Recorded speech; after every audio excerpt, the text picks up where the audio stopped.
સુરત શહેરના ઝોન 3 હેઠળ આવતા મહિધરપુરા, ચોક બજાર, લાલગેટ, કતારગામ અને સિંગણપોર પોલીસ મથકોમાં વિવિધ ગુનાઓમાં જપ્ત કરાયેલા દારૂના જથ્થાનો આજે નાશ કરવામાં આવ્યો હતો.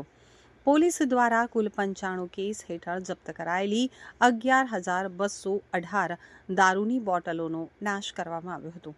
અંદાજે 19,52,000 રૂપિયાના મુદ્દામાલ ઉપર રોલર ફેરવી દારૂનો નાશ કરવામાં આવ્યો હતો. સમગ્ર કાર્યવાહી પોલીસના ઉચ્ચ અધિકારીઓ અને મામલતદારની ઉપસ્થિતિમાં કરવામાં આવી હતી. પોલીસ દ્વારા કાયદેસરની કાર્યવાહી પૂર્ણ કર્યા બાદ જપ્ત કરાયેલા દારૂના જથ્થાનો નિકાલ કરવામાં આવ્યો હતો. जोन 3 विस्तार में आने वाले पुलिस स्टेशन महिदरपुरा, चौक बाजार, लालगेट, कतरगाम और सिंगनपुर, इनका अप्रैल एंड तक का जितना भी दारू मुद्दा माल है उसका नाश किया जा रहा है.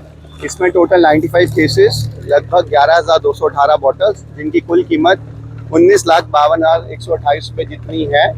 कोर्ट का प्रॉपर परमिशन लेके कंसर्न्ड ऑफिसर्स की प्रेजेंस में ये प्रक्रिया चल रही है और इसको पूरा किया जा रहा है.